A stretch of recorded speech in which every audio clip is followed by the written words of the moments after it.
சொல்லு. Hi friends, என் பையன் ஒரு இது கண்டுபிடிச்சான், அதை சொல்லுவான், எக்ஸ்பிளைன் பண்ணுவான் பாருங்கள். சொல்லுப்பா.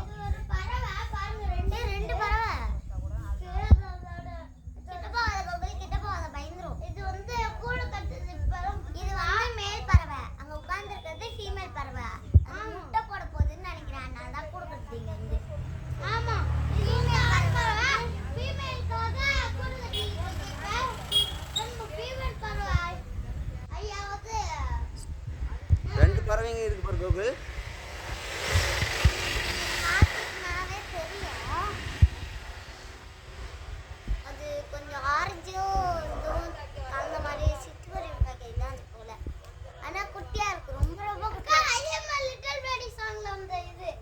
பாருங்க ஃப்ரெண்ட்ஸ், இப்போ போயிட்டு கூடு கட்டுறதுக்கு தழையை எடுத்துகிட்டு போகிறதுக்கு பார்க்குறாங்க ஃபேமிலியோட. வந்து எங்கேருந்து எடுத்துகிட்டு வருதுன்னா கூடு கட்டுறதுக்கு அங்கேருந்து விழுவாத இலையெல்லாம் பிச்சுட்டு வந்து அப்படியே கூடு கட்டுது. அந்த தட்டுலேருந்து பிச்சுட்டு வந்து கூடு கட்டுது. தள்ளி அதை டிஸ்டர்ப் பண்ணக்கூடாது கோகுல் சார்மி. இல்லை கம்முன்னு இருப்பா, அதை டிஸ்டர்ப் பண்ணாதப்பா கோகுல். வேணாம் அதெல்லாம். அப்புறம் நான் கூட மாற்றிரும்பா, நம்ம வீட்டில் கட்டுட்டும்பா. நம்ம இதுக்கு வந்து தினமும் வந்து சாப்பாடு போடலாம்.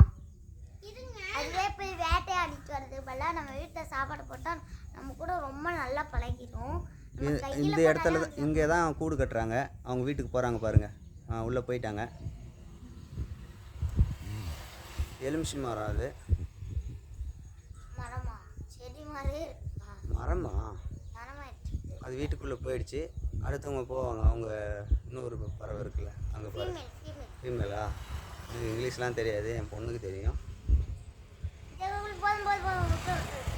இப்போ இவங்க உள்ளே போயிருக்கிறவங்க வீட்டுக்குள்ளே போயிருக்கிறவங்க வருவாங்க பாருங்கள் ஃப்ரெண்ட்ஸ். அவங்களுக்கு பசியா போ, என் தம்பி வந்து சாப்பிட்டு போங்க நீங்கள் போட்டிருக்கான் பாருங்க.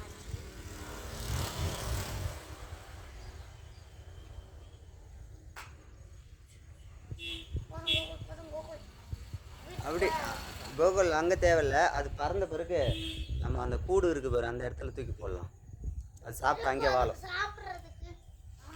விரட்டி விடாத.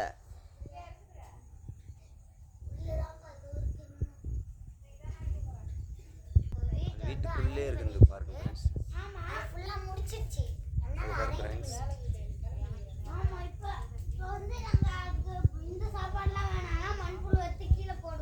பாருங்க ஃப்ரெண்ட்ஸ், தெரியுதுங்களா?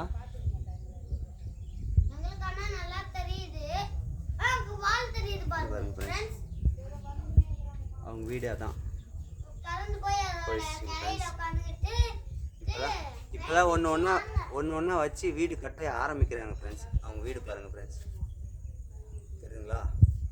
பச்சை தழையாக தந்து போடுறாங்க பார்த்துங்க ஃப்ரெண்ட்ஸ். சாரி கோகுல் வா. அப்புறம் அது கூடு வேறு இடம் மாற்றிட போகுது, அதுங்களை தொந்தரவு பண்ணக்கூடாது.